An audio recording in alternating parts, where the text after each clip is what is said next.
Hi everyone! Ayan, good evening po sa inyong lahat. And for today's video ay magluto naman tayo nitong ating napakasarap na chop suey or ginisang gulay, mga gulay. Ayan.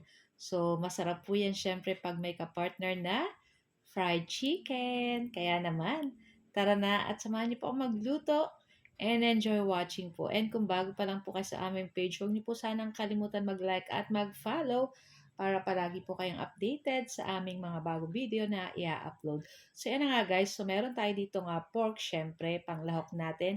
So, nahugasan na po natin yan at ilagay na po natin yan dito sa ating kawali at maglagay tayo ng isang basong tubig, pampalambot at naglagay na rin tayo ng asin. So, hihintayin lang natin mawala yung tubig na nilagay natin. Pagkatapos, ayan, maglagay na po tayo ng cooking oil at magisa na po tayo nitong ating bawang. Ayan. Tapos, syempre, isunod na rin po natin dyan yung ating mga sibuyas. Ayan. So, hintayin lang po natin lumabas yung mga aroma nitong ating bawang at sibuyas. Tapos, ayan guys, sinabay na rin nating ihalo yung ating pork dyan. At naglagay na rin ako ng konting toyo at konting, hindi konti. Marami-raming pamintang durog. Ayan. Tapos halu-haluin po natin iyan and maglalagay rin po tayo dyan ng oyster sauce.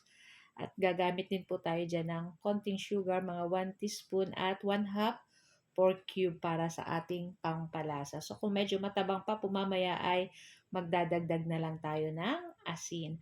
So yan na nga at halu-haluin lang po natin iyan. Pagkatapos pwede na po natin ilagay dyan yung ating mga gulay. So meron po tayong repolyo, sayote, may tawag niyan, yung mushroom. Nakalimutan ko ano pong tawag doon sa black na mushroom. Tapos may carrot, may bell pepper, may bagu beans. Ayan, so maraming gulay po. Tapos meron ding cauliflower. Ayan. So lulutuin lang natin bahagya yung ating gulay. Hindi naman natin masyadong lulutuin para hindi po mas malunok or tawag ba sa Tagalog, masobrahan ng luto. Ayan. So yung ganito guys, pinatay na natin yung apoy at okay na rin to guys. So pag kinain natin yung ating mga gulay ay crunchy-crunchy pa po yan. Kaya masarap po yan. Ayan. So, transfer na natin sa ating plato and ayan, nakikita nyo sobrang sarap niyan guys. O, di ba? Kompleto yung ating mga gulay. And this time naman, dito naman tayo sa ating pinipritong fried chicken.